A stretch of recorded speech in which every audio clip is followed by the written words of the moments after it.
In this video, we will learn how to remove Powered by Shopify. Let's get started. Here is my Shopify store dashboard. There are two ways to remove Powered by Shopify.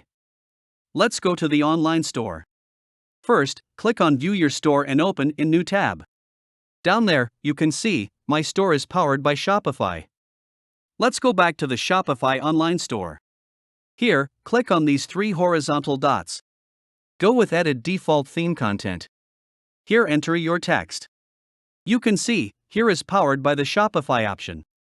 Click here, enter space, and save changes. Our theme content is updated. Now go to Store and refresh. You can see that Powered by Shopify is removed. There is another way to remove it. Remove all changes. And then go back. Again, click on these three horizontal lines, and then go to Edit Code.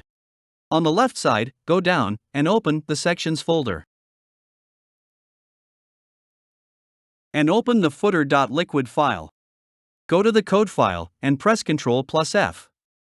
Enter the powered word and press Enter. Here you can see a code line, and here mentioned Powered by link. Remove this line and click on Save. Now go to Store and refresh the page. You can see that Powered by Shopify is removed. I hope you learned something from this video. If you have any question, don't hesitate to comment down below. And thank you for watching.